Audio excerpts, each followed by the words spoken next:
Hello students, तो कैसे हैं आप लोग। तो स्वागत है आप सभी का आपके फेवरेट यूट्यूब चैनल फिजिक्स गुरुजी की फिजिक्स पाठशाला। आज से हम लोग क्लास 12 का चैप्टर फर्स्ट स्टार्ट कर रहे हैं। रेगुलरली आपको वीडियो लेक्चर्स मिलेंगे chapter wise chapter plus numericals के साथ। हर एक न्यूमेरिकल की वीडियो आपको मिलेगी, हर एक न्यूमेरिकल में ऑनलाइन सॉल्व कराऊंगा प्लस थ्योरी और हर एक नोट्स के साथ। तो स्टार्ट करते हैं आज के सबसे पहले चैप्टर से। आज ये पहला वीडियो लेक्चर है इस न्यू सेशन का, और न्यू सेशन को न्यू तरीके से हमें को स्टार्ट करना है। तो स्टार्ट करें स्टूडेंट्स। तो चलिए, तो चैप्टर फर्स्ट जो हमारा है वो है वैद्युत आवेश एवं क्षेत्र। चैप्टर फर्स्ट जो है क्लास 12 का क्या है, वैद्युत आवेश एवं क्षेत्र। बिल्कुल एनसीईआरटी सिलेबस के हिसाब से हम चलने वाले हैं, ठीक है। वैद्युत आवेश एवं क्षेत्र। थोड़ा इंट्रोडक्शन में आपको वैद्युत आवेश का दूंगा, जिसको हम लोग कहते हैं electric charge and electric field. Okay, तो स्टार्ट करते हैं हम लोग। कहां से स्टार्ट करेंगे आज से हम लोग बेटा? इलेक्ट्रिक चार्ज से। आवेश क्या है, बात करते हैं आवेश की। बहुत सिंपल से आज हमें भाषा में समझना है कि भाई आवेश क्या है। इंग्लिश में हम इसे क्या कहते हैं? इंग्लिश में हम कहते हैं चार्ज। सब भाई समझाओ आवेश क्या है। तो आवेश को हम समझने की कोशिश करते हैं बेटा। सबसे पहली चीज है कि भैया हम किसी वस्तु को कह सकते हैं कि भैया आवेशित है। मान लो ये वस्तु, मैंने बोल दिया ये वस्तु कैसी है, आवेशित है। कैसे डिफाइन करेंगे वस्तु आवेशित है? हम कैसे कह सकते हैं वस्तु आवेशित है? कैसे कह सकते हैं वस्तु चार्ज है?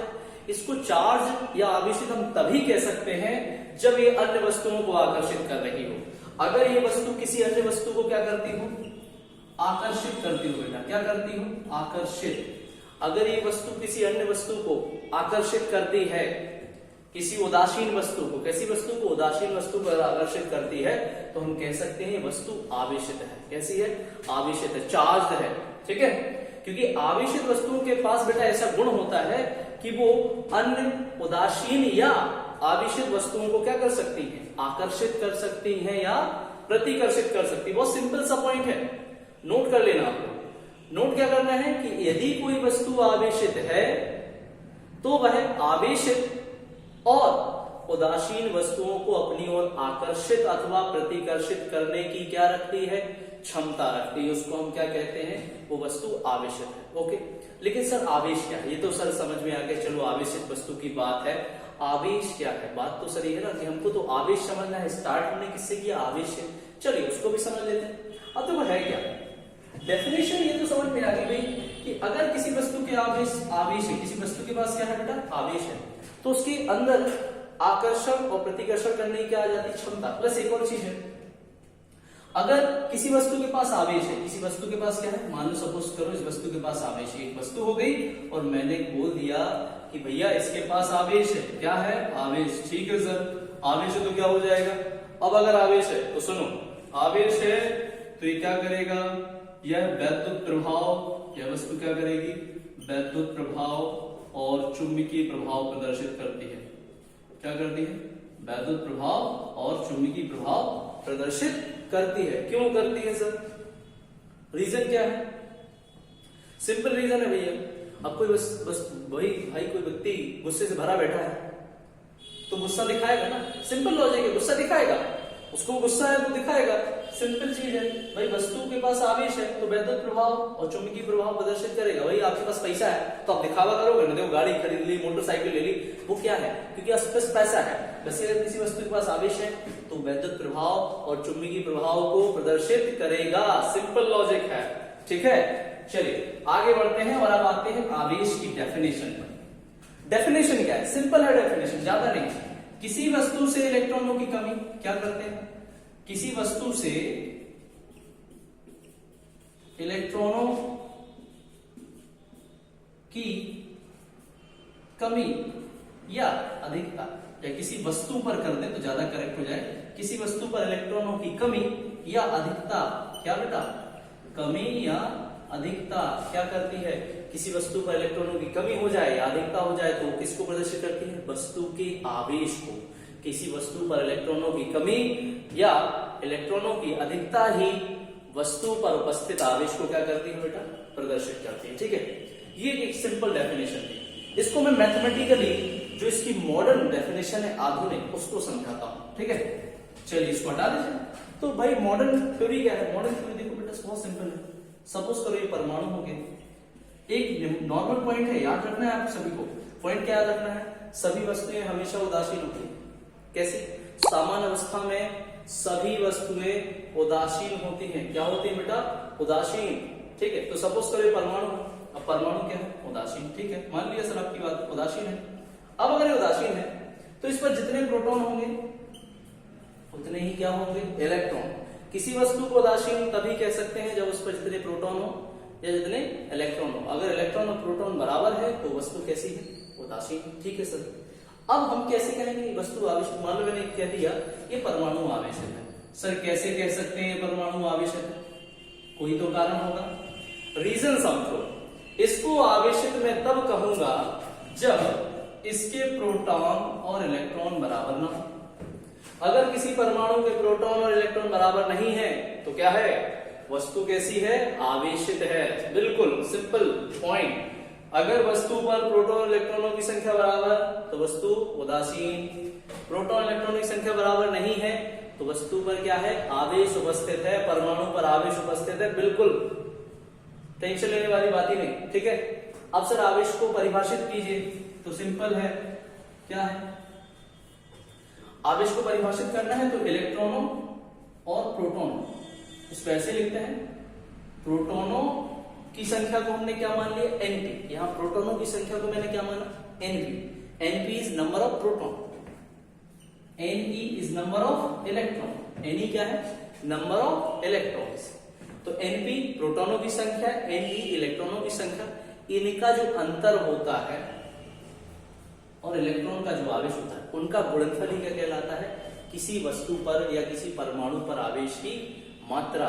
हम कह सकते हैं भाई आवेश कि आवेश को डेफिनेशन करिए, आवेश को परिभाषित करिए।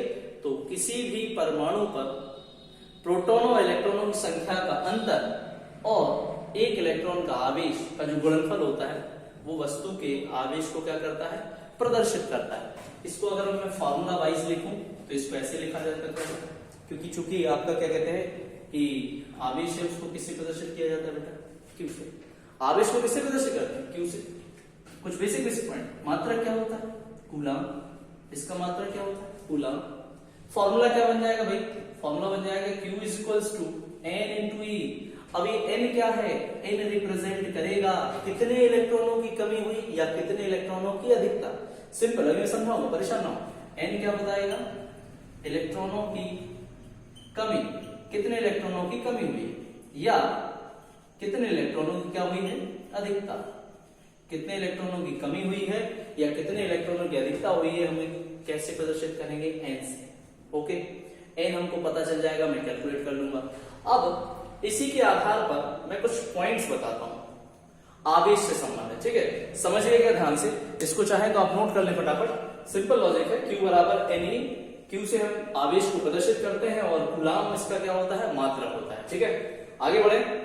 चलिए तो इसको हटा देते हैं जरा, क्योंकि अब इसकी रिक्वायरमेंट नहीं है। चैप्टर का नाम आपने डाल लिया होगा और परिभाषा लिख ली होगी। ठीक है, चलिए तो आगे बढ़ते हैं। ठीक है भाई, इसके बेसिस पे कुछ पॉइंट। भाई आवेश के गुण की बात करते हैं। आवेश के क्या गुण है सर जी, बताइए जरा। जैसे कि सबसे पहला गुण है, गुण की बात करने से पहले जरा मैं उनके प्रकारों की बात कर लूं। भाई आवेश है कितने प्रकार के सर पहले टाइप बताए नहीं, हम गुणों पर आके चलिए। तो आवेश के प्रकार, आवेश के प्रकार कितने प्रकार होते हैं भैया? 2 प्रकार होते हैं। कितने प्रकार? 2 प्रकार। कैसे? बात आती है कि 2 प्रकार हैं तो कौन से हैं? चलिए सिंपल है, मैंने आपको बताया था कि किसी वस्तु पर आवेश क्या है? आवेश निर्धारित होता है इलेक्ट्रॉनों प्रोटॉनों की संख्या का अंतर। अब देखो Np माइनस Ne, ठीक है, Np माइनस Ne, ये अंतर ही हमको बताता है उस वस्तु पर कैसा आवेश। ठीक है, अब अगर सपोज करो Np और Ne, इससे Np माइनस Ne ये पॉजिटिव आ रहा है। ये पॉजिटिव किस कंडीशन में आ सकता है बेटा? इनका जो अंतर है प्रोटॉनों की संख्या का और इलेक्ट्रॉनों की संख्या का जो अंतर है वो पॉजिटिव कब आएगा? वो धनात्मक कब आएगा? वो धनात्मक तो तब आएगा ना भैया कि जब Np ग्रेटर देन Ne हो, मतलब प्रोटॉनों की संख्या अगर इलेक्ट्रॉनों की संख्या से ज्यादा है तो ये पॉजिटिव आएगा, आंसर आएगा।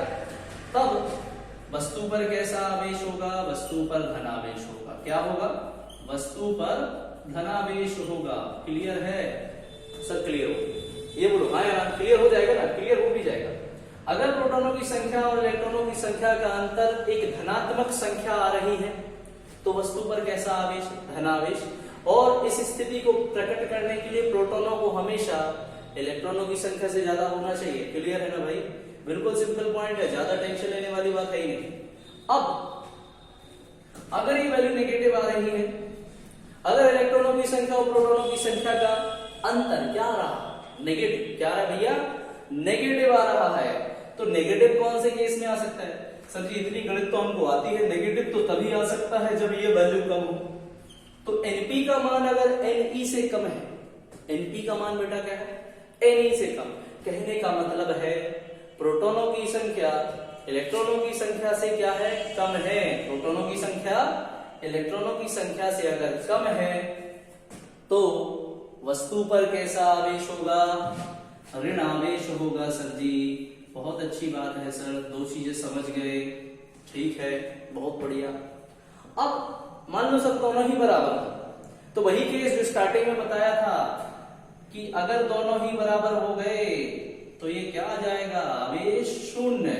कहने का मतलब वस्तु कैसी है भैया? वस्तु है उदासीन, क्योंकि उदासीन वस्तु पर जितने इलेक्ट्रॉन है उतने ही प्रोटॉन होते हैं और जितने इलेक्ट्रॉन और प्रोटॉन बराबर हैं तो भैया वस्तु उदासीन होगी।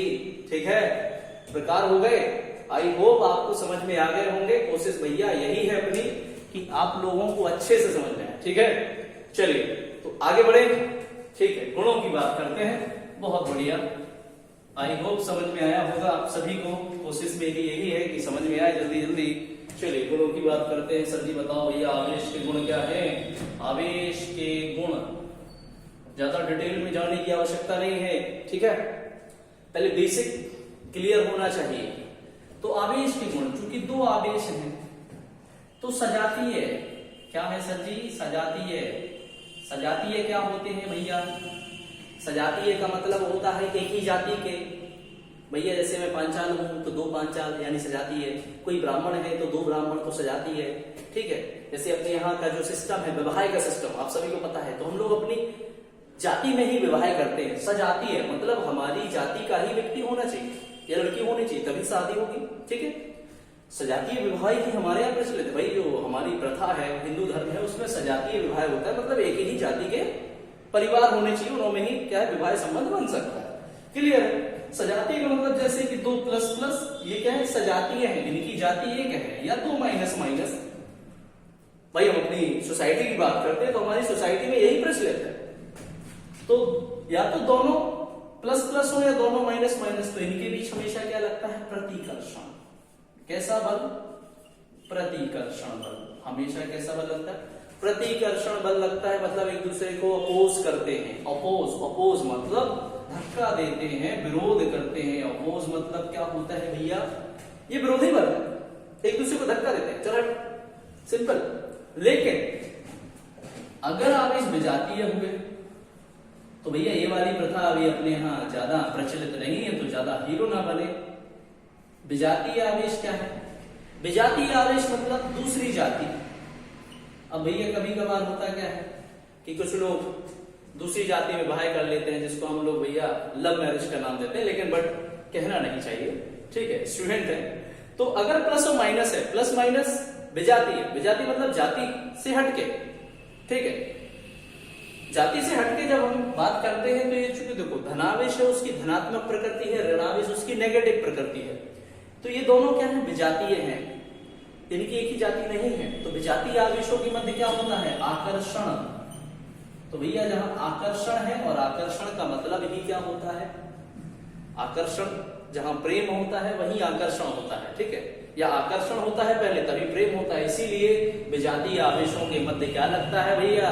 विजातीय आवेशों के मध्य आकर्षण बल लगता है। क्लियर? आई होप कोशिश भैया ये कि आपको क्लियर हो और आप मेरे उदाहरणों को ज्यादा दिल पे ना ले। ठीक है, ये थोड़ा समझे, ठीक है। फिर सोचो कि भैया फिजिक्स गुरुजी का उदाहरण है, दिल पे नहीं लेने भैया, दिमाग में लेने हैं, ठीक है। दिल पे लोगे तो टेंशन हो जाएगी।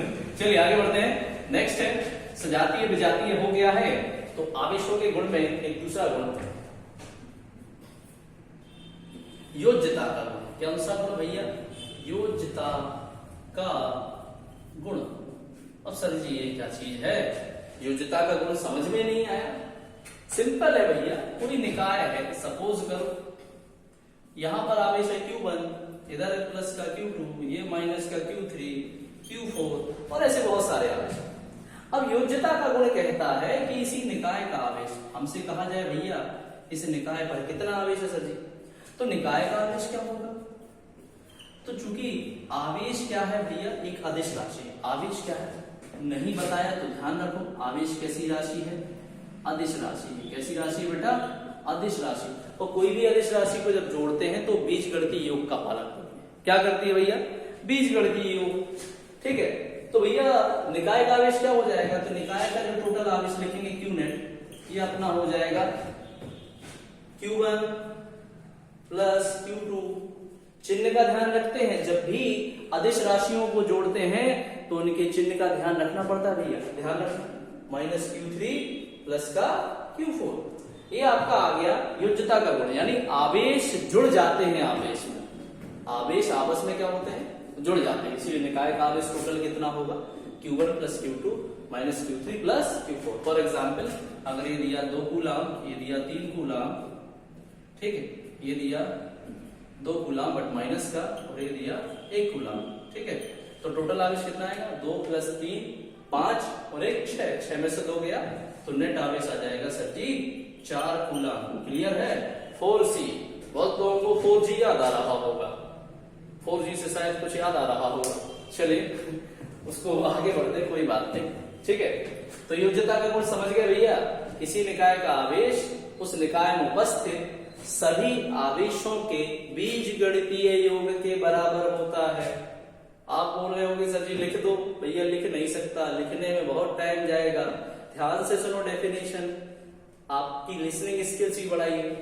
किसी निकाय का कुल आवेश निकाय में उपस्थित प्रत्येक आवेश के बीजगणितीय योग के बराबर होता है। इसको ही क्या कहते हैं? योज्यता का गुण। क्लियर हुआ? दोबारा सुन लीजिए ध्यान से, ध्यान से। किसी निकाय का कुल आवेश निकाय में उपस्थित प्रत्येक आवेश के बीजगणितीय योग के बराबर होता है। क्लियर? चलिए तो आगे बढ़े। क्लियर है भैया? यहां तो सर जी क्लियर है, आगे की बात बताएं। चलिए ठीक है। तो भैया नेक्स्ट देखिए, ये हो गया आवेश संरक्षित रहता है। आवेश संरक्षित रहता है जिसे हम कहते हैं आवेश संरक्षण का सिद्धांत। आवेश संरक्षण का सिद्धांत। तो आवेश संरक्षित कैसे रहता है भाई? आवेश संरक्षण का सिद्धांत समझो, बहुत सिंपल है। ये मान लो वस्तु है, मान ली सर जी, हर बार सर वस्तु ही मान लेते हो, तो वस्तु है। अब मैंने स्टार्टिंग में ही आपको बताया था कि वस्तु से जब इलेक्ट्रॉनों को निकालते हैं, इलेक्ट्रॉनों की कमी या अधिकता को ही क्या कहते हैं? इलेक्ट्रॉनों की कमी या अधिकता को ही तो हम आवेश कहते हैं। यही तो बताया था। सपोज करो तुमने यहां से क्या हुआ, 2 भाई हैं, एक एग्जाम्पल लेते हैं, चलो सिंपल से एग्जाम्पल लेते हैं भैया। ये हो गया पापा, ठीक है, इनके 2 लड़के ए और बी, ठीक। पापा ने इनको 10 रुपया दिए और इनको भी 10 रुपया दिए, तो टोटल दोनों भाइयों के पास कितने रुपया भैया? 20 रुपया, ठीक है। क्लियर है? समझो एक एग्जाम्पल से। अब इस भाई को कुछ जरूरत पड़ी और ए वाले भैया ने क्या करा, 5 रुपए इसको दे दिए, तो इसके पास टोटल कितने बचे? 5। इसके पास टोटल कितने हो गए? 15, क्योंकि इसने अपने 5 क्या कर दिए? इसको दे दिए। तो यहाँ से 5 इलेक्ट्रॉनों की क्या हो गई? कमी होगी, या 5 रुपयों की कमी हुई। इसके पास क्या हुई? 5 रुपयों की बढ़ोतरी। लेकिन टोटल देखा जाए तो टोटल कितना है? अभी भी दोनों भाइयों के पास कुल मिला के रुपया कितना है? 20 रुपया, है ना। वैसे इसको हम लोग समझते हैं कैसे? आवेश के फॉर्म में। अब समझो, ये मान लीजिए कोई वस्तु है, ठीक। एक वस्तु ये है, ए और बी, इन पर स्टार्टिंग में ऐसे संपर्क में नहीं, दूर दूर रखी हैं, उदासीन वस्तुएं। नॉर्मली सभी वस्तुएं क्या होती हैं? उदासीन। अब एक पॉइंट याद रखो, इंपॉर्टेंट पॉइंट है, ध्यान रखने वाला पॉइंट है, 1 नंबर पूछ लिया जाता है कि अगर दो वस्तुओं को आपस में रगड़ दें, क्या कर दें भैया? दो वस्तुओं को आपस में रगड़ दें, इनको उठाओ और ऐसे घिस दो, अलादीन का चिराग जैसे घिस दो, तो भैया ऐसे जिन्हें नहीं निकलेगा। लेकिन अगर दो उदासीन वस्तुओं को हम क्या करें? रगड़े, रगड़ने से होता क्या है? उन पर आवेश आ जाता है। क्या हो जाता है? रगड़ोगे, रगड़ने से वस्तुएं क्या होती हैं? आवेशित हो जाती हैं। कैसी हो जाती हैं? आवेशित। एक ध्यान रखने वाली बात है, आपने रगड़ा, वस्तुएं आवेशित हो गई, हाँ सर मान लिया, लेकिन रगड़ने के पश्चात जब उनको तुम दूर दूर करोगे तो उन पर बराबर बराबर आवेश आ जाएगा। कैसा आवेश आएगा? बराबर। और विपरीत प्रकृति का। कैसा? विपरीत प्रकृति का। उदासीन थी तो इनका पहले नेट आवेश कितना था? 0। ध्यान से समझो, दो वस्तुएं हैं, ठीक है सर मान लिया। कैसी है? उदासीन। उदासीन वस्तुओं पे आवेश क्या होता है? 0। इस पर आवेश कितना? 0, QA 0। इस पर आवेश कितना सर जी? QB 0। तो इनका टोटल आवेश कितना सर जी? 0। ठीक, क्या किया? रगड़ा, आपस में इनको रगड़ दिया। रगड़ने पर होता क्या है? रगड़ने के पश्चात दोनों वस्तुओं पर बराबर बराबर आवेश आ जाता है, लेकिन उनका नेचर कैसा होता है? विजातीय। समझाया था ना, सजातीय विजातीय। विजातीय का मतलब अपोजिट। तो सपोज करो यहां पर आवेश आया QA', कितना आ गया? Na। तो यहां मान लिया मैंने प्लस Na, इधर से रगड़ने से n इलेक्ट्रॉन निकले। कितने इलेक्ट्रॉन निकले? n इलेक्ट्रॉन निकले। तो इलेक्ट्रॉन एक से निकलेंगे, दूसरे पे पहुंचेंगे। अब इसको वो इलेक्ट्रॉन मिल गए, इधर से निकले, सपोज करो जब A से निकले हैं, B पर पहुंचे हैं, तो इसने दिए होंगे, तो इस पे इलेक्ट्रॉनों की क्या हो गई? कमी हो गई। तो कैसा आवेश? पॉजिटिव। इलेक्ट्रॉनों की कमी होती है तो कैसा आवेश आता है? पॉजिटिव। और अगर बढ़ोतरी होती है तो वहां कौन सा आवेश आता है? नेगेटिव। ठीक, तो QA' plus Na, QB' minus Na। लेकिन संपर्क के पश्चात भी अगर बेटा इनका नेट आवेश देखोगे ना, तो Q नेट बराबर प्लस का Na माइनस का Na। टोटल आवेश कितना है? 0 है। टोटल आवेश 0 है भैया, तो आवेश कैसा रहा? संरक्षित ही तो है। संरक्षण का सिद्धांत क्या कहता है? ना तो आवेश उत्पन्न होगा अपने आप और ना ही नष्ट होगा। जितना पहले था उतना अब भी है, पहले 0 था अब भी 0 है। ठीक है, पहले 0 था आवेश और अब भी कितना है? 0 है। इस प्रकार हम कह सकते हैं कि आवेश कैसा है? आवेश संरक्षित रहता है। ठीक है, अब लास्ट और जो इंपॉर्टेंट गुण है, वो जिससे क्वेश्चन भी बनता है, उसको हम लोग समझते हैं। ठीक है, क्वेश्चन समझो, जिसको हम लोग कहते हैं आवेश के क्वांटीकरण का सिद्धांत। इनको नोट कर लिया करो भैया। क्या है? आवेश के क्वांटीकरण का सिद्धांत। आवेश के क्वांटीकरण का सिद्धांत। भाई मैं तो आपको सिंपली समझाऊंगा, जितना जल्दी आपको समझ में आए। आसान है, बहुत ज्यादा टफ नहीं है।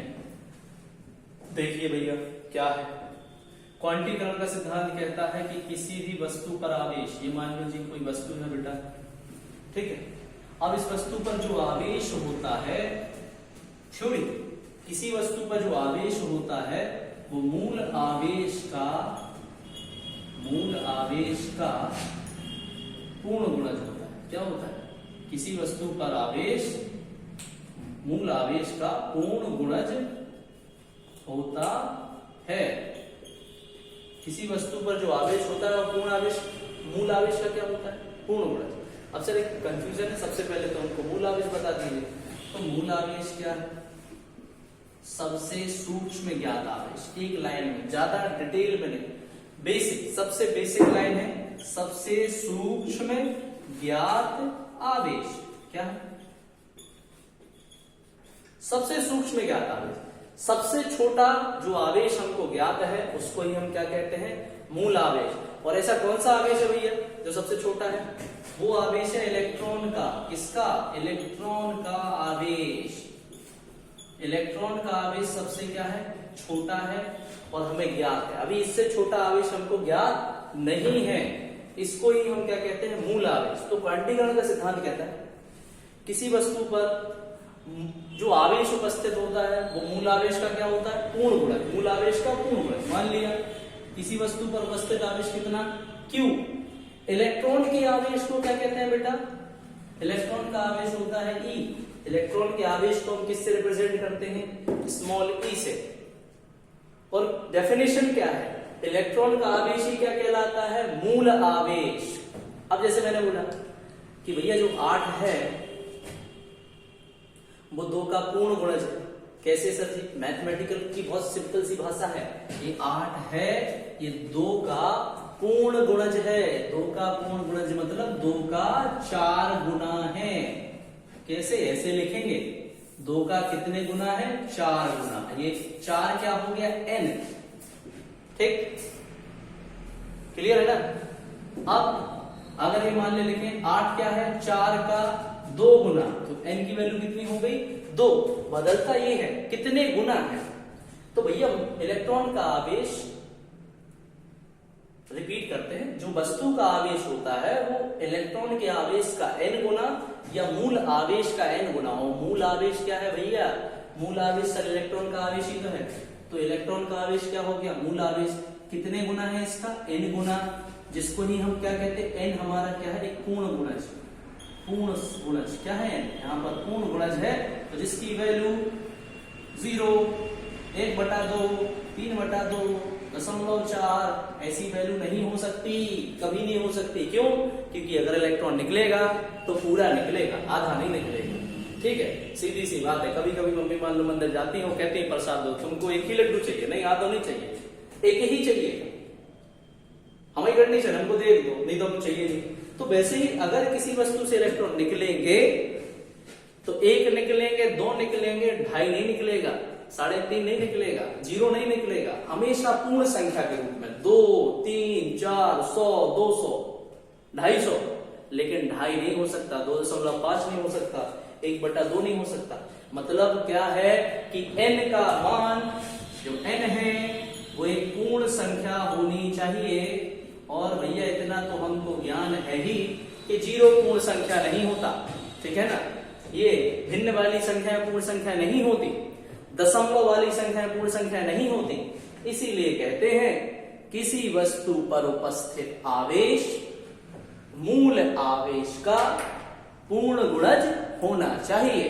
और पूर्ण गुणज यानी n की जो वैल्यू है वो पूर्ण संख्या हो। क्या हो बेटा, पूर्ण संख्या। क्लियर है। तो ये है आवेश के क्वांटीकरण का सिद्धांत। इस पर मैं आपको एक न्यूमेरिकल बता देता हूं, क्योंकि इससे न्यूमेरिकल पूछे जाते हैं और कुछ कण हैं जिनके आवेश हमें जानने चाहिए। भाई हम लोग 12th में आ गए हैं, इनके आवेश तो हमें बहुत जरूरी है याद रखने, भूलना नहीं है भैया, कुछ बेसिक है। तो कुछ आवेशित कणों के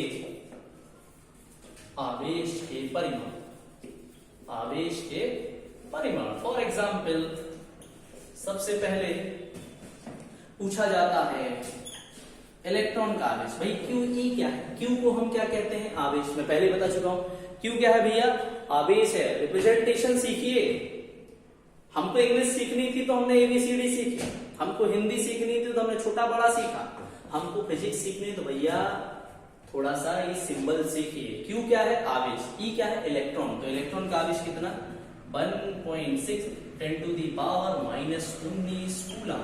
बट माइनस, सर माइनस क्या लगा, इसका नेचर है भैया, इसकी जाति है, इसका नेचर है नेगेटिव, इस पर आवेश होता है नेगेटिव। ठीक है। QP, तो QP क्या होगा, P फॉर फिजिक्स गुरुजी नहीं भैया, P फॉर प्रोटॉन। प्रोटॉन का आवेश plus 1.6 10 to the power -19 coulomb. ठीक है सर, पॉजिटिव है क्योंकि भैया इनकी जाति धनात्मक वाली है। ठीक है, बहुत बढ़िया। एक और भैया आते हैं N फॉर न्यूट्रॉन वाले भैया, परमाणु के अंदर रहते हैं दोनों भैया मिलके, तो न्यूट्रॉन पर आवेश होता है भैया 0। उदासीन है ये, बिल्कुल पढ़ना ही नहीं है, कुछ ना रन दो हम इनको। तो ये वैसे ही है, उदासीन। न्यूट्रॉन पर आवेश क्या है, उदासीन। एक और होते हैं इनके बड़े भैया अल्फा कण। क्या है ये, अल्फा कण का आवेश। अल्फा कण पर आवेश होता है इलेक्ट्रॉन के आवेश का दुगना। इतनी गणित लगा ली, इसमें गुणा कर ले। गुणा करेंगे तो 2 गुणे 1.6 गुणे 10 की घाते -19, 16 दूनी 32 यानी 3.2 गुणे 10 की घाते -19 कूलम। समझ गए? 3.2 10 की घाते -19 कूलम। गाना नहीं गा रहा हूं, ये समझा रहा हूं, ठीक है। इस पर कितना आवेश होता है? 3.2 10 to the power -19 कूलम। ठीक है सर, ये तो कुछ कणों के आवेश हो गए। अब कभी कभी मेरे दिल में ख्याल आता है, ऐसा नहीं, कभी कभी क्वेश्चन आ जाता है, और मेरे दिल में तो भैया क्वेश्चन ही आता है, आपके में ख्याल आता होगा, मुझे नहीं पता। इसमें तो आता है क्वेश्चन। क्वेश्चन क्या है? उसने पूछ लिया, बताओ भैया लिथियम परमाणु का आवेश या लिथियम नाभिक पर आवेश, लिथियम नाभिक पर आवेश ज्ञात करो। तो अब क्या करें? इससे तो ना तो सर जी इलेक्ट्रॉन निकले और ना ही सर जी इससे प्रोटॉन निकले। प्रोटॉन तो तुम निकाल ही नहीं सकते। काहे सर जी?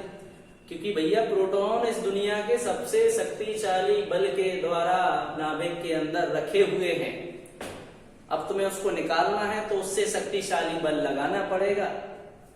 तो भैया अभी तुम्हारे पास इतना शक्तिशाली बल नहीं हो, तुम बाहुबली नहीं हो भाई, ठीक है। और बाहुबली के भैया भी ना निकाल पाए, बाहुबली के पापा भी नहीं निकाल पाएंगे प्रोटॉन को, ठीक है।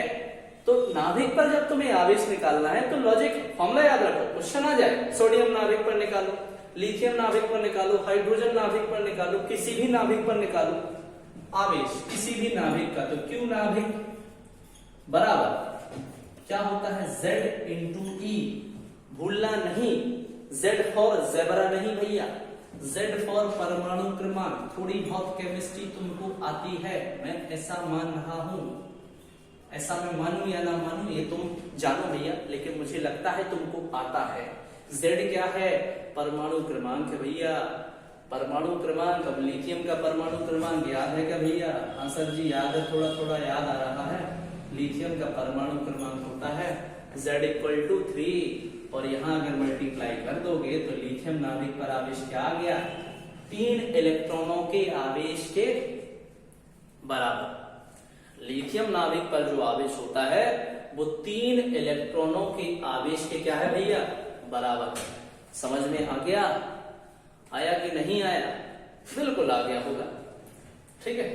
चलिए तो आगे बढ़ते हैं भैया। ये सारे गुण आपके कंप्लीट हो ही गए, तो या तो आज की क्लास को हम लोग यही फिनिश करते हैं। नेक्स्ट क्लास में मैं आपको कूलाम का नियम और कूलाम के नियम का सदिश रूप बताऊंगा। क्योंकि आज पहली क्लास है, थोड़ा सा शॉर्ट रखते हैं। आपका आज बेसिक क्लियर हो गया होगा इन क्वेश्चन से, कल इसको आगे बढ़ाते हैं, ठीक है, ओके। और अगर आप कहें तो एक क्वेश्चन और मैं समझा देता हूँ। इस टाइप का एक क्वेश्चन और आ जाता है, कभी कभार पूछ लेते हैं, उसको भी समझा देते हैं, काहे को रह जाए। ये नाभिक वाला आप समझ ही गए होंगे। चलिए एक क्वेश्चन और बनता है क्वांटीकरण के सिद्धांत पर, वो आप समझ लो। बोल दिया जाए भैया किसी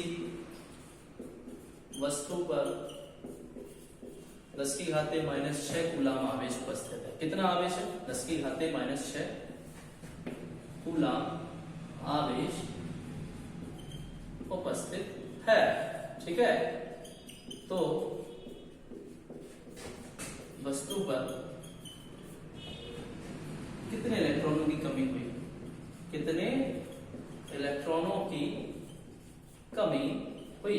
एक क्वेश्चन आगे जनरली मान लो 1 नंबर में आ जाता है कभी कभी कि किसी वस्तु पर इतना आवेश है, उतना आवेश है। कितना भी आवेश हो, कितना भी आवेश हो, कितना आवेश है सर जी? आवेश है बेटा 10 की घाते -6 कूलाम।